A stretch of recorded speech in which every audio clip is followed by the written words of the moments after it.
It's 7:30 on an average Monday morning. Millions of people are dressing for a busy working day. Simon Jones, however, is dressing for an altogether different day at work. Few people can say that they paint themselves all over for their chosen vocation, apart from maybe the Tango Man, and there's those blue people from that stage show.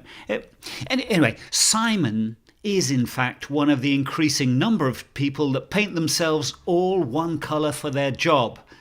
This is because Simon is a street performer. To tell you the truth, my passion is theatre. But what does theatre even mean? At drama school they teach you more than just how to perform on stage. They teach you how to perform off stage, in the real world. Which, if you think about it, is the biggest stage there is. The whole world's a stage. Well, no. Because if the whole world's a stage, who's the audience? The moon? I mean, that's a bit stupid. Good point.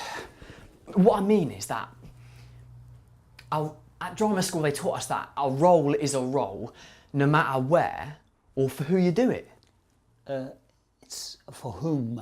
Well, exactly. If you head down to York city centre, you would expect to see a fashionable area full of cafes, restaurants and shops. But what you may not expect would be a multitude of street performers, each with their own individual and increasingly concave angle on the world of street theatre. I like to prepare mentally and physically before I perform, so I'm just doing some warming up.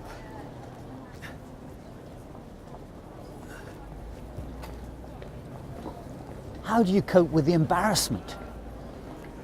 What do you mean? Sorry, let me rephrase that. Are you not in any way self-conscious about doing this sort of thing? No. No, at drama school they teach you how to be less aware of yourself. In fact, one of my teachers said that I was one of the least self-aware people he'd ever met, so...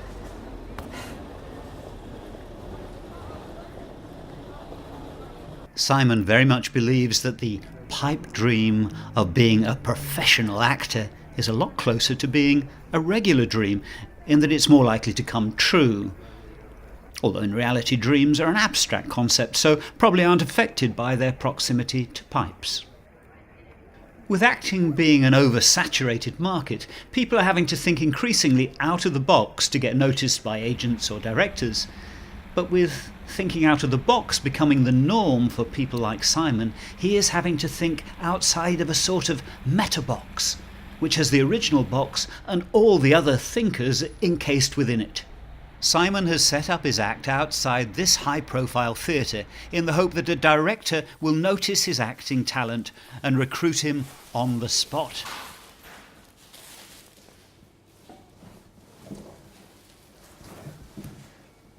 So, how do you feel the day went for you? Good. Encouraging. In what way?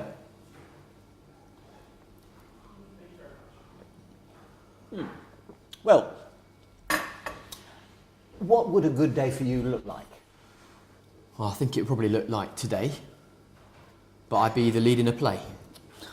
How do you imagine that would happen? Well, I imagine it might be that Gregory Duran, the famed director, will be walking down the street, see my performance and notice something special about me.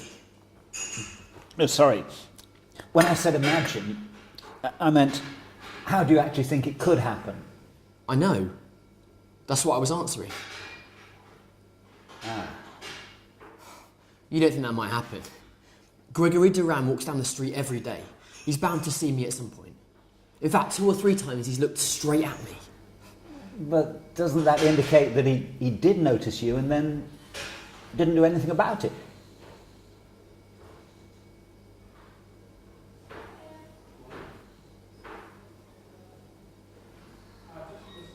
Kennedy's Wine Bar has got a reputation for being the go-to place for any theatre professional, although the widespread knowledge of this reputation has led to most theatre types going elsewhere. I don't think there are any directors in tonight. It's a bit of a shame, really.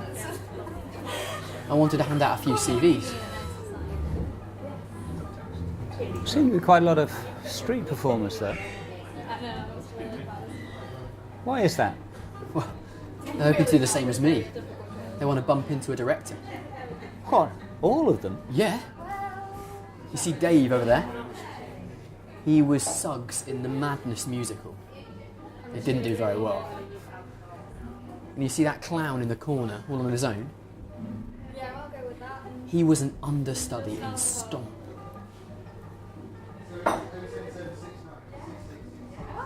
What about the guy with the guitar? Oh, that's Alfonso. He was actually doing pretty well. But then he went on X Factor. And he got knocked out in the first round, and ever since then, nobody's taken him seriously. So, are all street performers just out-of-work actors?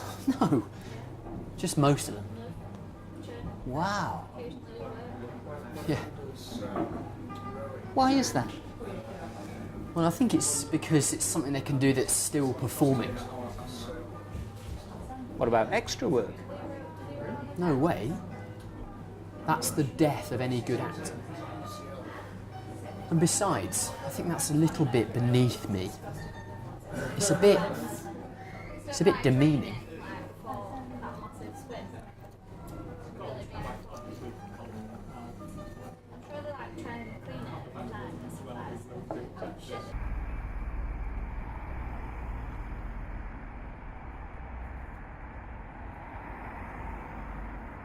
So, how long have you been a street performer?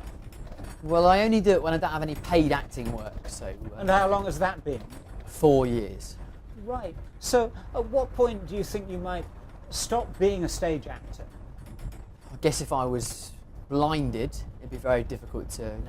No. I mean, if you didn't get any acting work, how long would you keep going for? Always. Infinitesimally. I couldn't give up. Does it not worry you that 85% of actors never get any paid work at all?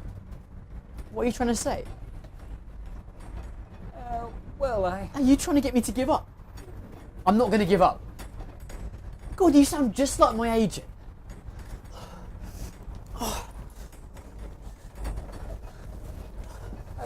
Are you all right? No, just go away, please. Right. Sorry.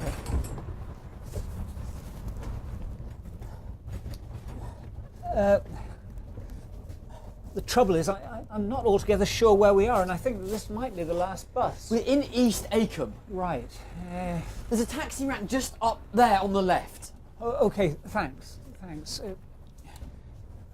The bus has started again. I'm sorry, we'll have to wait till the next stop. Could you please just go away? Yes, right. Sorry.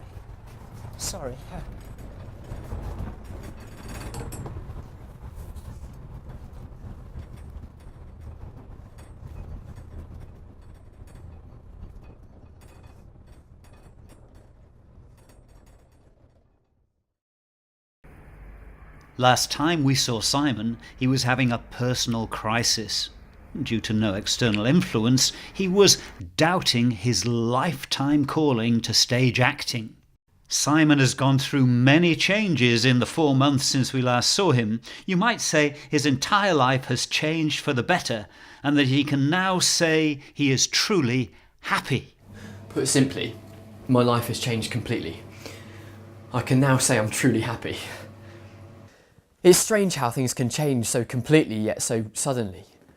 One day I'm low, the next I'm as high as a kite. Since we last saw Simon, the seemingly unlikely situation of a director spotting him on the street and hiring him actually has happened. Simon now plays the title role in a new play called Yellow. Last time we saw you, things were looking pretty bleak. Describe what happened. Well, as you probably remember, I was feeling pretty down. It only got worse after you'd filmed as well. I hit rock bottom. At times I even considered chucking it all in. What? Suicide? No. Extra work. Oh, right. But then it all changed. This director saw my performance in the street and hired me on the spot. Don't they usually audition, especially for a lead role? They did for all the other actors. But I guess at the end of the day, when you know, you know. You know? Yes.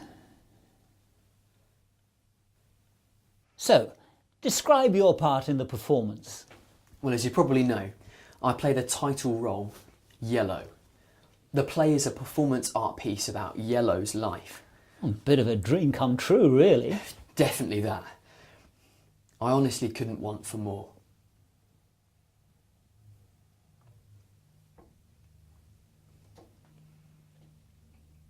Yellow is the story of a street performer. He's facing a lot of issues in his life, and as he thinks about them, they're being played out in front of him. So a lot of the story happens in his mind. All of it, in fact. Because his job is standing still all the time, I have to stand still for 2 hours, even during the interval, which is pretty annoying. Apparently they can't chance me changing position even slightly. So how is your character voiced if it's meant to be your thoughts? That's the clever bit. They've got another actor in to do my inner monologue. He's really good, actually. In fact, BBC Comedy have just signed him up to do a TV show next year. So how do you feel about the fact that although you're playing the title role, you actually don't have any lines at all? It doesn't bother me. I'm content. My desire isn't for lines. My desire is to act, to perform. And that's what I do every night. I'm the happiest man in the world. My grandmother always used to say, it's not what you do, it's who can see you do it. Wow. Although later in her life she was caught for shoplifting. But I guess it applies to both.